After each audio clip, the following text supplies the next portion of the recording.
I think I'm ready. Black on the movement. What's up? Hey, man. This is a spicy topic today, boy. You know why? Because no matter what we do, we're going to hurt some feelings today. Not because we want to, we don't want to, but we're just going to hurt some feelings today. We can't be perfect.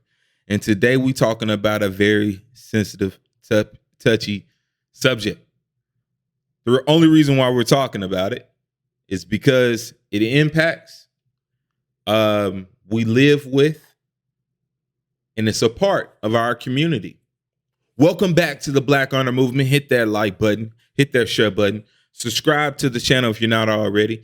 And today we're talking about another topic of awareness that I believe is a form of systematic oppression on the Black community. Before we get started, I want to say to our brothers and sisters that who may see this message, we still love those that are of the LGBTQ community. We've all grown up with gay people within our family, within our friends, within our workplace, within our social society. So we don't condone, nor do we support or sponsor hate speech here at the Black Honor Movement, and we don't breed it, but we also tell the truth.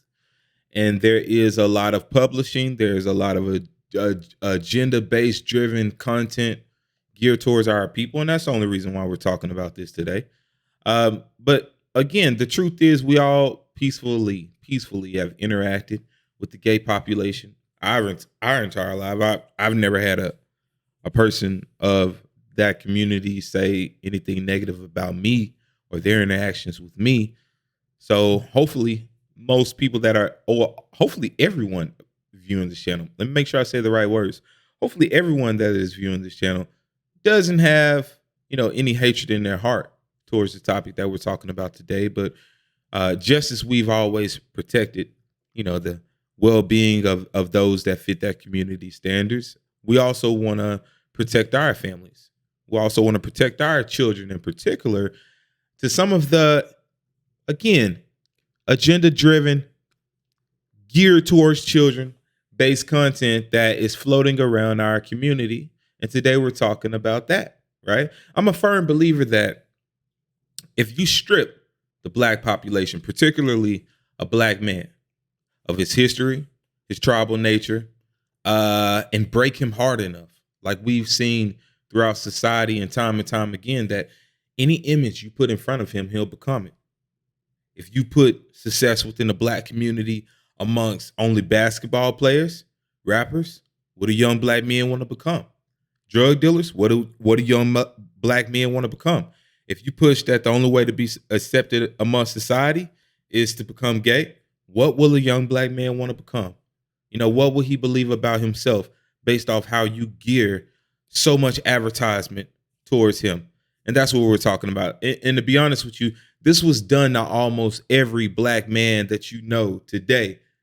And if not, definitely his forefathers during and after the slave period and civil rights era, right? And curiously, after the civil rights era, let's just jump right into it, a new era began.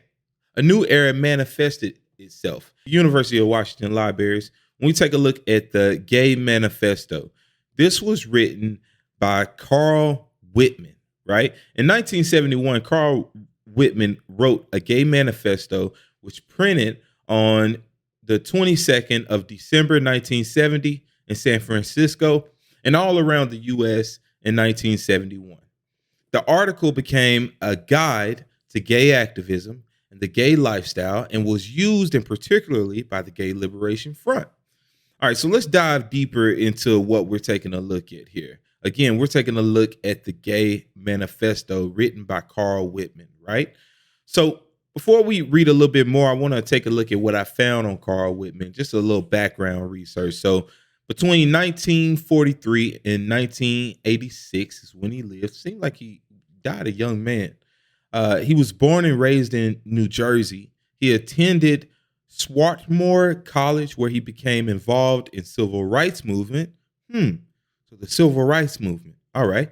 So in 1963, he became one of the leaders of the radical left-wing Students for Democracy, a Society, or SDS. Look that up. And in 1967, he moved to San Francisco to work as a labor organizer. So in reading a gay manifesto, right, in reading this, what does he call for when we take a look at some of this? Well, let's go back to page 1, scroll up. So pretty much in this, he announces in the past year, there has been an awakening in the of gay liberation ideas and energies. How it began, we don't know. Maybe we were inspired by Black people and their freedom movement. We learned how to stop pretending from the hip revolution. America, in all its ugliness, has surfaced with the war and our national leaders. We are repulsed by the quality of our ghetto life. This is what he wrote. It's not what I'm saying. When you keep reading it, it pretty much calls for free ourselves, come out everywhere, initiate self-defense and political activities. Sounds more like when you say political activity, it sounds more like homophobia terms and things like that. Initiate counter community institutions. Okay. Turn other gay people on, I guess through a culture and lifestyle, makes sense. Talk all the time. All right. We've seen that in a lot of movies. Understand, forgive, and accept. Free the homosexual and everyone. We see a lot of encouragement in that, even towards our youth. We'll be getting a good bit of shit from threatened latents. Be gentle and keep talking and acting free. We've been playing an act for a long time, so we consummate actors. Now we begin to be, and it'll be a good show. It's a lot when we take a look at this gay manifesto, right? And I encourage you guys to read more of this in your own time. But something I want you guys to think about is if Martin Luther King's dream came true to a relative extent, did Carl Whitman's dream come true for his community, being the gay community? I believe it did. And you know what? I believe his revolution has gained a lot more organization and steam and funding and unification more than our people. And I believe that's something that we should examine so we can take the meat, spit the bones on what works while we protect our community from threats, from underfunding, and while we continue to build our community. Because you know what? What I must say, I got to give it to these guys. These guys are organized. The funding is there. The recognition is there. You know, I always make this illustration. If I was walking down the street with my family, right? I got my children, I got my lady, I'm pushing the stroller.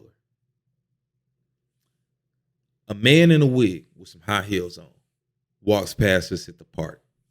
If he slaps me, what would you think about me? And what would you think about him? Based off what I've seen within the community, when things like that happen, when a homosexual assaults a heterosexual, a lot of times is the common talk is, do they have a relationship? Are they doing something? Or what happened? However, if the same scenario, I'm walking with my family and we pass this person with a wig, high heels on, appears to be a guy, and I slap him, you would think I'm a homophobic.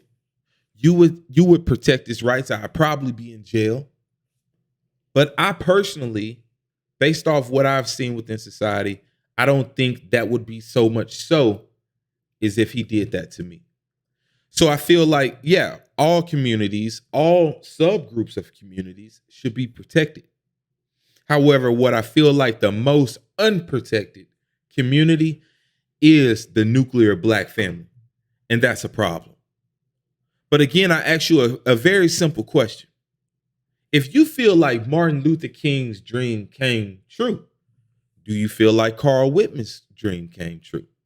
So let's take a look. Let's take a look at a few more articles that shows the goal of the 1970s gay liberation movement. So we'll take a look at the Smithsonian, right?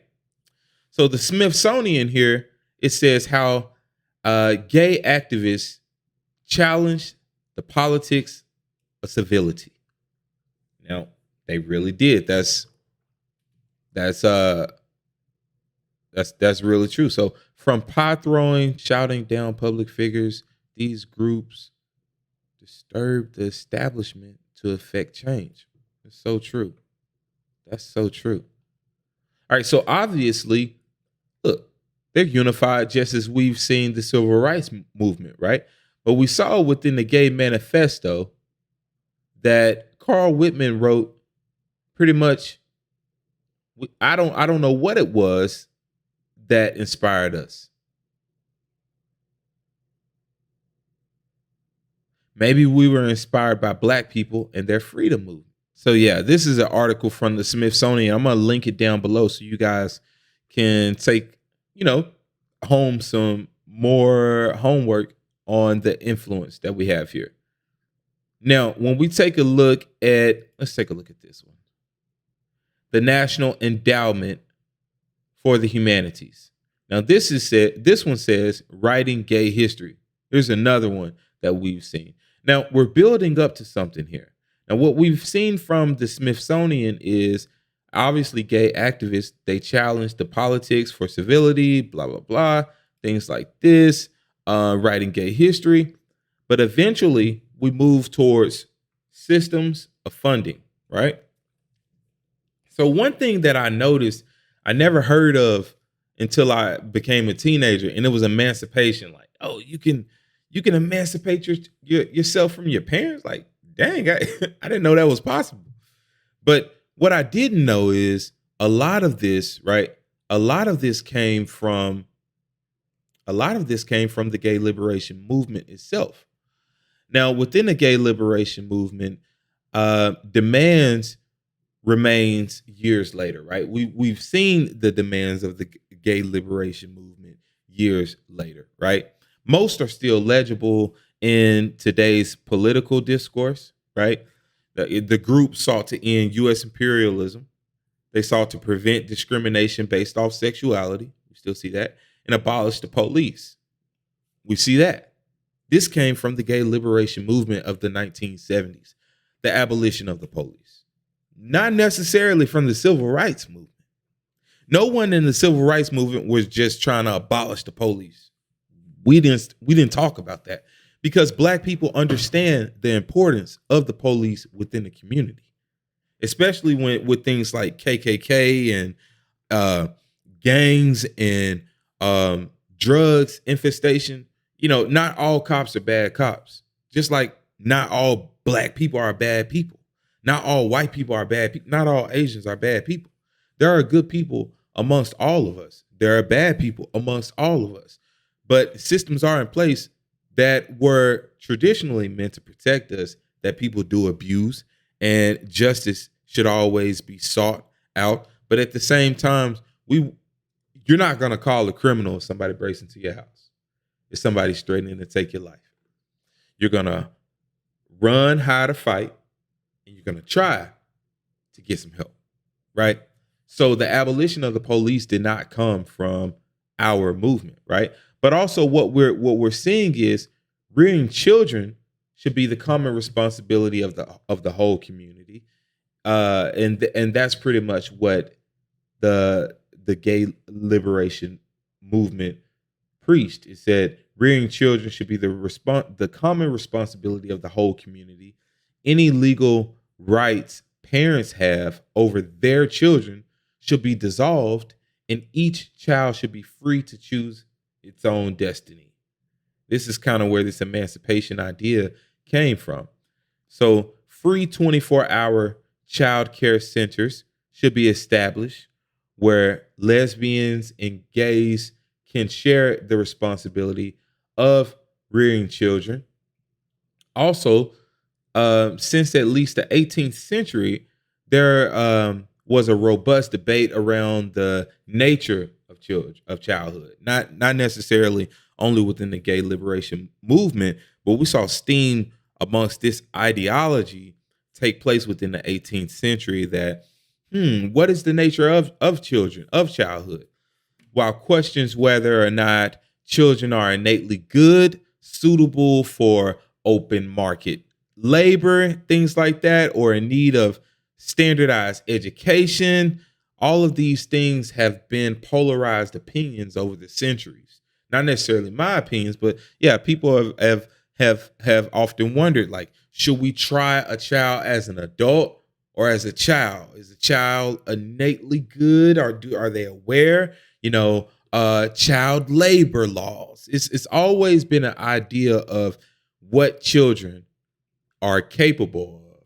Now hold that thought, because we'll get to that in a minute. But most of the reformers of this type of mindset have assumed that a starting point of child paternalism is the idea that children need the protection from adults. In exchange, are eligible.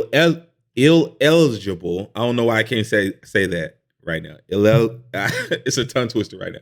I don't know why I can't say that. But basically, they don't qualify for more rights, like voting, things like that. So, children need to they need to be raised by adults, so they qualify for less rights than adults. That ideology has been around since the 18th century. I'll let you guys debate what you feel about that in the comments section. But Carl Whitman, if we go back to the Gay Manifesto here, he wrote in this Gay Manifesto a note on the exploitation of children. Kids can take care of themselves and are sexual beings way earlier than we like to admit. That's for that teen parent type thing. I had my first son at 17. So a lot of us were sexually active as minors. So I'm just reading between the lines of what he's saying. These are sexual beings way earlier than we like to admit.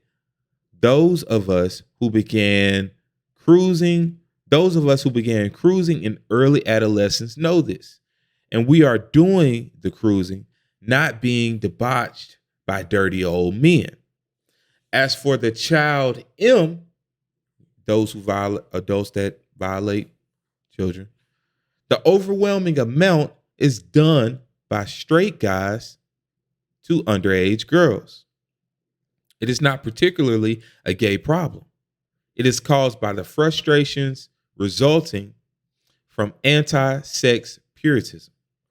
It's basically blaming the fact that you're so anti-sex and trying to be puritist. You're overly sexually frustrated, and it's a result of that frustration that you're harming the innocent. Now, I don't believe that at all. I believe, and I'll tell you one thing, I don't believe that assaulting children is a sexual orientation only issue. I believe that the whole act of doing anything to the innocent is a heinous act that should be heavily dealt with by the fullest extent of the law. I'm looking for that to get done to any sexual orientation that you have. You should be held to the full extent of the law if you are found robbing children of their innocence. That's what we believe at the Black Honor Movement. And we don't care what color you are. We don't care what sex you are. That's what we believe. You should be held to the fullest extent of the law. And if something is wrong with the law to where it's not enough that you held to, hey, we need more laws. That's what we believe. So it's not necessarily that I agree with Carl Whitman, because I don't. But I do agree that it is not particularly a gay problem that this is happening to children. And we'll take a look at medical evidence to back that up. But what other impacts from this movement were recorded in history? What other impact from this movement was recorded in history? Well, we're not necessarily going to take a look at next from the gay liberation movement, but what we will take a look at is The Delectable Negro, a book written about human consumption and homoeroticism within the U.S. slave trade and culture. That's what we're taking a look at. So this book right here, The Delectable Negro, again, this is about the human consumption and homoeroticism within the U.S. slave culture. You can find this imprint from the New York Press, the New York University Press, excuse me. And you can also look at the covers of this book, have ebook, hard book, paper back. You can buy this book. You can learn about the author here and take a brief description of this book, right? This is what we're looking at. So what this book does is it utilizes many staples of African-American literature and culture, such as slave narratives of Equano, Harriet Jacobs, Frederick Douglass, as well as other less circulated material like James L. Smith's Slaves Narrative, runaway slave advertisements, and numerous articles from Black newspapers published within the 19th century. So the author traces the racial assumptions, political aspirations, gender codes, and philosophical framework that dictated both European and white American arousals towards black males and hunger for black male flesh. So Woodard, the author, uses text to unpack how slaves struggled not only against social consumption, but also against endemic mechanisms of starvation and hunger designed to break them. The author concludes with an examination of controversial change gang oral sex scene in the Toni Morrison's Beloved, suggesting that even at the end of the 20th and beginning of the 21st century, we are still at a loss for language with how to describe the black male hunger within plantations of consumptions. So guys, this is very serious. And in reading this book, I came across a story of a guy named George, of a slave named George. This slave George was forced to be his slave owner's gay lover. When he tried to run, he was chained and he was mutilated in front of other slaves. He was eaten. And also, the crimes against this slave was so horrible. Imagine a slave master, a slave owner being arrested. The slave owner was arrested for, and that's, I'm sorry, I have a anxiety laugh, a nervous laugh when I can't even believe what I'm talking about. When it's so wild to even consider. It's like a wow. Yeah, but it's not, I'm not making light of the situation at all. But this is some of the things that we will be paid recompense for. This is this blood of our ancestors, of breaking our ancestors and our men within our community, is crying out from the ground. And the Most High will answer this call. And for those that say, oh, we don't believe in God, that's fine. God believes in you. He does. And if your forefathers was involved in breaking us like this, recompense will be reaped upon your head. The Black Honor Movement, we don't play. This has nothing to do with your sexuality. This is serious. This is something that th- this love for black male flesh is bigger than the petty movements we have running around today. It is. But let's not get off track. Let's continue the subject. So one thing I want to talk about is a common talking point, right? And we kind of touched on it, but does child SA influence sexuality? Does robbing a child of their innocence, does that influence the sexuality that the child is likely to have? Let's take a look at an article published by PubMed. In this article, it talks about, let me get it up for you guys. In this article, it talks about child SA amongst homosexual men. And basically what it says is, out of the study done,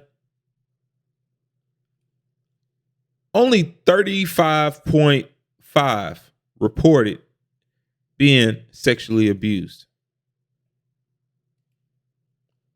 at an innocent age. Now, as a numbers guy, when we talk about risk, this is high to me. We saw Carl Whitman point the fingers at straight men and saying it's not a gay problem. So it's a lot of attention, a lot of this attention on, hey, almost, 35% in my mind, that's very close to half. So that's alarming. So even though that we wouldn't like to say that it doesn't, a good question I think that is still not found to be 100% right or wrong, does it? Does leaving our children unprotected influence later on in life what sexuality they have? We can take a look at another article here just while we're on the conversation, again by the National Library of Medicine. Does maltreatment in childhood affect sexual orientation in adulthood? I'd encourage you guys to read this. The conclusion of this article is numerous studies document an association between childhood physical and sexual abuse, neglect, and witnessing violence in childhood and same-sex sexuality. So obviously the evidence is here that shows that yes, maltreatment in childhood can affect sexual orientation in adulthood. Let's stop pointing the fingers in the other direction and let's focus more on the problem. And the problem is maltreatment of children. That has to stop. And it can come to a virtual halt overnight if we all got on board. Now, that's the hardest part. Us all getting on board with, let's forget more about our pleasures, our sexual wants and desires, and let's focus more on our children, right? So, what about the funding to population ratio? Again, what about the funding to population ratio? So when we take a look at Inside Philanthropy, here it says that LGBTQ grants. LGBTQ people make up at least 4.5 of the U.S. population. That's extremely low. Makes up 4.5 of the U.S. population. But let's say, what about the global population? Let's add 3 to 6 more percent on that. So let's just say 10%, right? Let's just say 10%. I would have thought, man, almost 50 in the US. Let's take a look at another article here. Now, within this article, this is I don't know why I'm so tongue twisted today. The Global Equality Fund. So the Global Equality Fund provides emergency assistance to human rights defenders. All right, we heard a lot about human rights within things like Holocaust, things like civil rights. All right, but let's keep reading. The human rights programming supports to grassroots LGBTQI plus organizations to catalyze positive change and draw its strength from the support and partnership of an international coalition of like-minded governments, businesses, and foundations. It's a mouthful, isn't it? So it's a lot of money here. It's a lot of money when even on state.gov, you even recognize on state.gov. So it looks like this was a very well curated and strategized plan. I mean, especially when we see from the Smithsonian, right? How gay activists challenge the politics and civility, all the way to now we have a global a global equality fund from the U.S. Department of State. I have not seen a global equality fund for the Black nation within America, descendants of slaves. I haven't seen that. So if we take a look at the funding that this community receives and how and why, I mean, it's all here, right? It's all here. Now, where's a global equality fund for the Black community? Let's keep going, right? Change the screen where you can see me as well. So, funds for non-governmental organizations. 20 foundations and trusts that fund the LGBT programs. So within 2012, U.S. foundations alone provided over 120 million for supports of LGBTQ global issues, right? Worldwide issues. So we're looking at 120 million just in 1 year in 2012. And we're a long time away from 2012.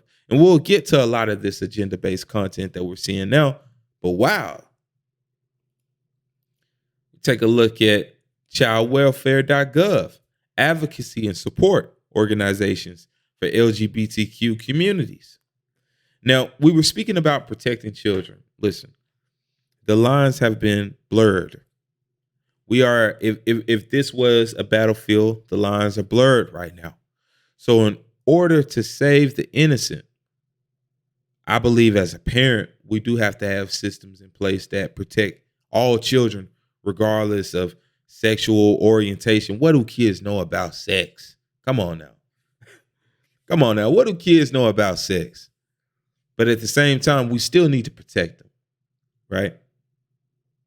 We still need to protect them. So I must commend any organization that's trying to protect any child. Now, I've heard a lot about CPS, but child welfare, I want to make sure that I advocate for all children. So I haven't seen anything bad about them yet. So we're going to keep going in our research, right? If you know anything bad about this organization that we should point out, let us know. But right now it looks like they're advocating and supporting organizations for the LGBTQ community, right? So when we take a look at what are some reporting on how they feel about the funding and promotions of this lifestyle, what are we seeing there? Now, where is child welfare taking this guy out the street? That's a child right there.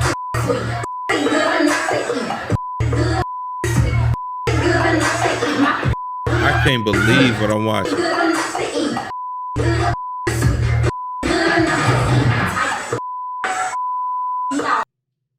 Hold on, man.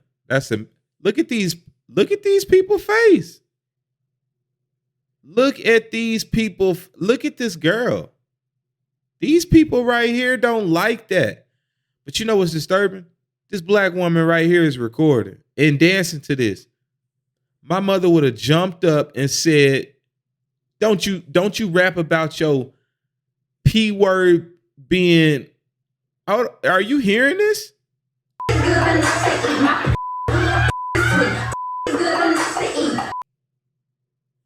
P good. P sweet. P good enough to eat.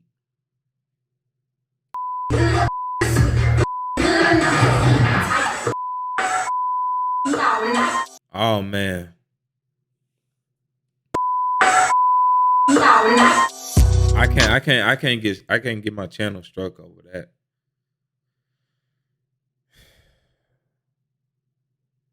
A young child at explicit drag queen show. P good, P sweet, P good enough to eat. This was berated in front of this child. In my mind, this is child abuse. In my mind, this is leaving children susceptible to danger. In my mind, that's how I view this. This is not. I thought it was about the right to marry, not parade this around children. That's a child in the background. This is a child right here. And you know what? In my mind, we're not protecting children enough. The community's not. If this conversation has you upset, something's wrong. Because no one is in danger by us having this conversation. And if we can't, why can't we? We can talk about anything else. You want to know who runs the world? It's the people that you can't talk about. You want to know who has the bag? It's the people that you can't. You want to know? History is written by the victor. We see who is victorious in these times. Black people shouldn't have had to march for civil rights. Even though we had to, that's something that is ours. However, our movement has motivated this to come to life.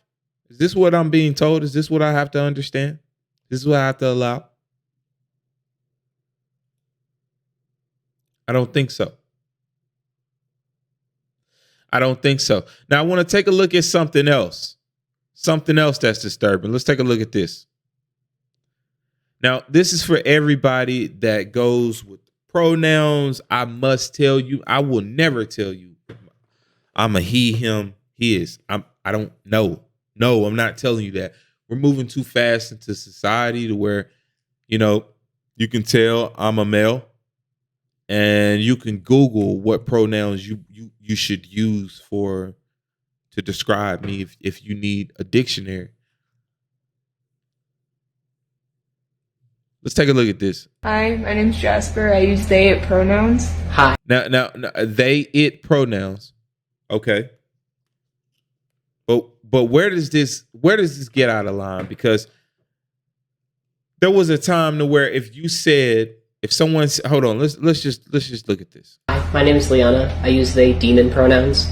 This video is how to use our pronouns. So Liana uses they, them pronouns and demon pronouns. So the first sentence would be, Liana is my partner, they are cute, and I am theirs. I love them very much, and I hope they love themselves too. For the demon pronouns, it would be, Liana is my partner, Deem is cute, and I belong to Deem. I love Demon very much, and I hope Deem loves Demon's self too. Then interchanging the two would be, Liana is my partner, they are cute, and I am Deem's. I love Demon very much, and I hope they love Demon's self too. Hey, yo, I got this guy face right here.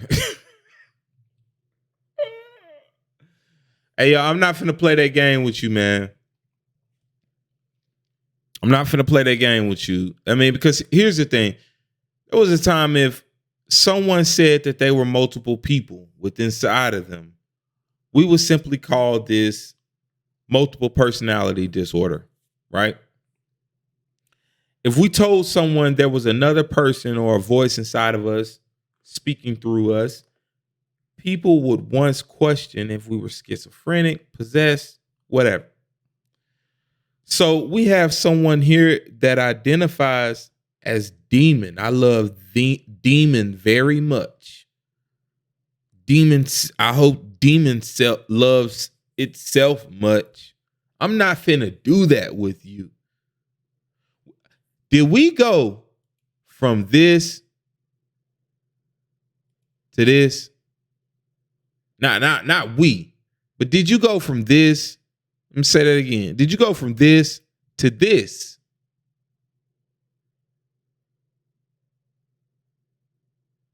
This face right here is, I dare you to say you don't like what I'm doing. I dare you to say it's wrong. I'm going to say something wrong with you. This is what I'm getting. This is what I'm getting. All right. And you know what? When you take a look at this, this reminds me a lot of this. Remember the movie Split? Man, that was a good movie. Remember the movie Split? I really love this music that they chose. This kind of like old school orchestral Kubrickian music. It's beautiful.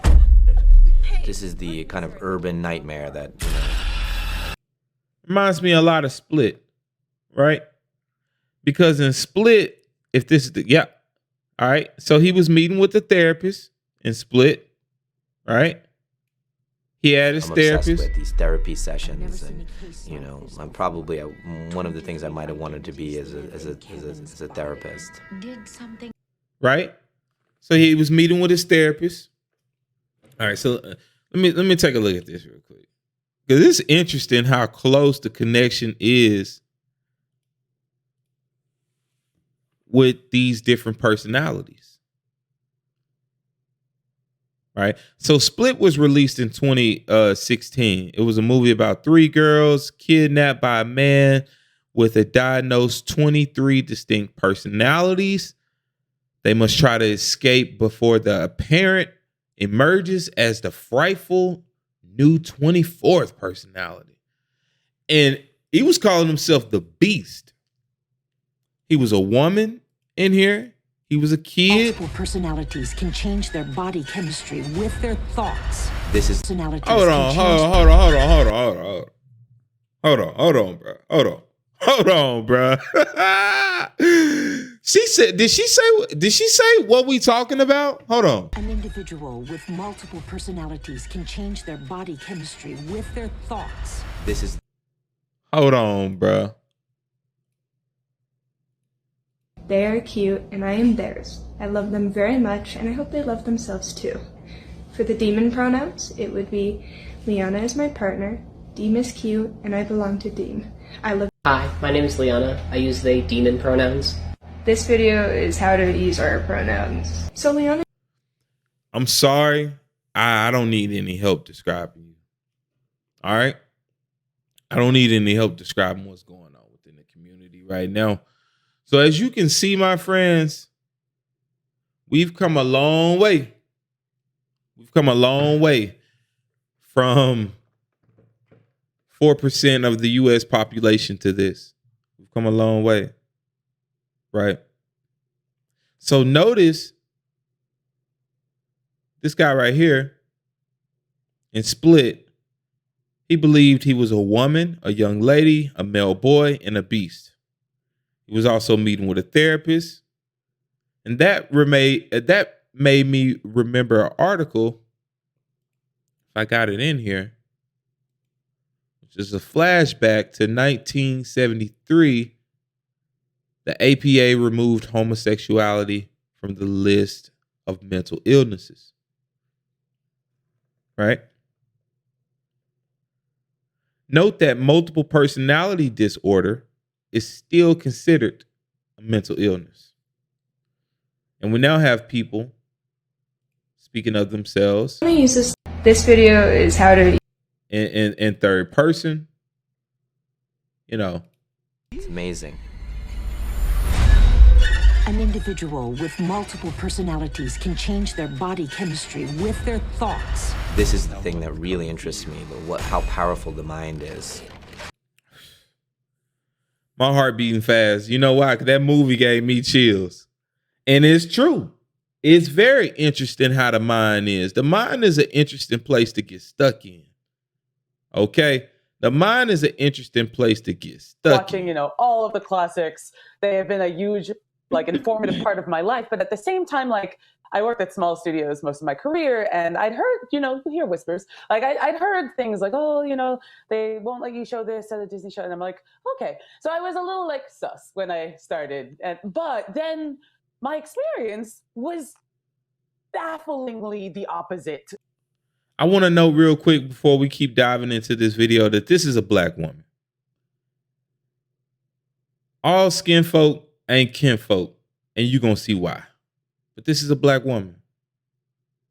All right? Just like we got problems with black men within the community and what black men do, sometimes a lot of our sisters can set our children and ourselves up for failure. Right? Like I said, we've come a long way. If the gay population makes up 4 to 7% of the global population, one has to ask, how does this movement receive more funding than the civil rights movement it modeled itself from? And why is big business, even Disney, pushing this lifestyle to our children? And why is the black community the face of this? Let's keep looking at this Disney what I had news. heard on my little pocket of Proud Family Disney TVA. The showrunners were super welcoming. Meredith Roberts and our leadership over there has been so welcoming to my not at all secret gay agenda. And so I feel like I felt like it was, maybe it was that way in the past, but I guess something must have happened in the last Walt Disney around, they're going hard, and then reimagining tomorrow. Momentum that I felt, that sense of inside Disney meeting to let's have these two characters kiss. Let's in the background. Executive producer. Wherever I could. Hold on. Let's have these two characters kiss. Let's in the background. I was just wherever I could, just basically adding queerness to if you see anything queer in the show, I'm Proud Family. But I just was no one would stop me, and no one was trying to stop me. It's I love. Oh man. Disney's content wherever I could, just to let's have these two characters kiss. Let's in the background. I was just wherever I could, just basically adding queerness to if you see anything Walt queer, Disney reimagining tomorrow. I just inside meeting. No one would stop me, and no one was trying to stop me. Oh man, that is a woman of color pushing this to our children. All skin folk ain't kinfolk, people. We got to wake up. This is a real agenda being pushed to our children. Right? This gained really big news that an executive producer of Walt Disney admits to a gay agenda, adding queerness wherever she could. When people tell you it's an agenda, she says this is the executive producer saying it's a not so secret gay agenda. Past, I guess something must have happened in the last they're turning it around, they're going hard, and then all that momentum that I felt, that sense of I don't have to be afraid to let's have these two characters kiss. Let's in the background. I was just wherever I could, just basically adding queerness to She calls it her own not so secret gay agenda. It's not so secret to her, right?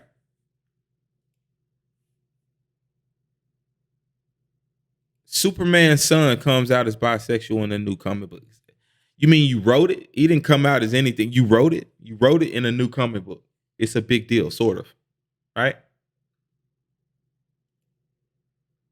We all heard about SpongeBob. Nickelodeon confirms that SpongeBob is gay, right?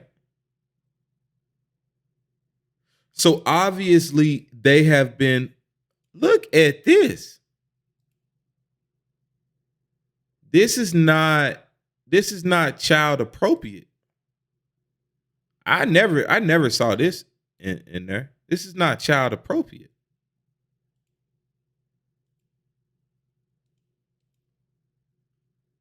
No, we shouldn't be teaching that to our children, man. We should. Now, I grew up seeing that and never thought anything of it. But you know what? I can see where it was programming us to accept things like that today.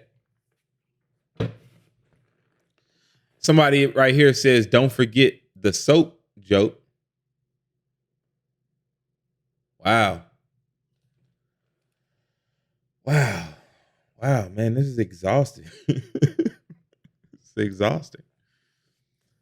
All right, so historian and scientists, what do they have to say about it? So historians have long known that ancient Egyptians, Greeks, and Romans purposely limited the size of their population. When we take a look right here at ancient times, flowers, and fennel for family planning, you can go pay the New York Times to get this article, but I've seen it before. But in this article, it says historians deduce that ancient populations use a variety of methods to limit populations, including infanticide. Look that word up and see how heinous that word is, infanticide. Physical separation from men and women. Have we not seen that agenda pushed today? Battle of the sexes. Physical separation of men and women, and the encouragement of practices that would not lead to pregnancies, like anal sex and homosexuality. I'm going to read that again. Historians have long known that ancient Egyptians, Greeks, and Romans purposely limited their sizes of populations. They have deduced that in ancient times, populations use a variety of methods to limit populations, including infanticide, physical separation of men and women, and the encouragement of practices that would not lead to pregnancies, like anal sex and homosexuality. Fast forward to modern times, scientists are even saying that there is a male fertility decline. Studies include that globally, the average sperm count has fallen 52% by year 2018. This was, right? By year 2018, over 50% of male sperm count had fallen. Okay. So when we consider natural birth control, natural control of birth, homosexuality is practice that doesn't lead to birth, right? So obviously, I'm going to read it for the third time. Historians have long known that the ancient Egyptians and Greeks and Romans purposely limited the sizes of their populations. Could these methods be used to limit the size of our population? That is the question that I propose. Sperm count may be declining globally. Review finds adding to the debate over male fertility. I have another question. Can homosexuality add to this decline? Let's take a look at more scientific data to find out. What we're going to look at now is the Brigham Young University, 2016, The Fall of Fertility, How Same-Sex Marriage Will Further Declining Birth Rates in the United States. So obviously, it supports. Obviously, the science proves that same-sex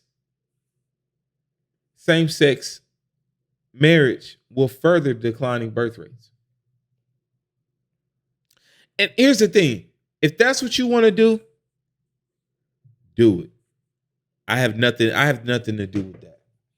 Again, the Black Honor Movement, we are a pro-nuclear Black family movement.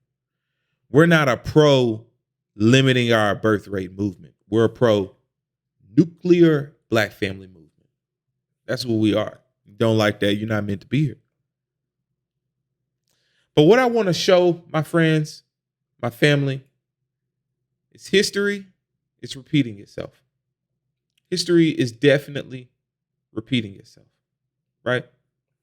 The promotion of homosexuality to control a population size, that's nothing new. History is repeating itself. I believe this answers why Black people have no funding for the nuclear household, and it is often targeted for separation, while this alternative lifestyle is pushed to Black people, with us being the face of it through media, philanthropy, and government. Here at the Black Honor Movement, again, we identify as a pro-nuclear family movement. We push for being fruitful and multiplying as God commanded, and as a response to oppressive measures such as the promotion and funding of this overall to our people. But again, we advocate for the safety and human rights of all, including the gay population and community, and we hope to help as many people as we can, including their community.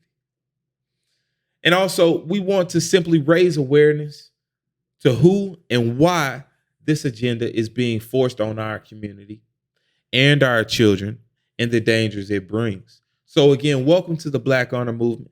Hit that like button, hit that share button. Make sure you're subscribed to the channel, and I look forward to seeing you in the next video.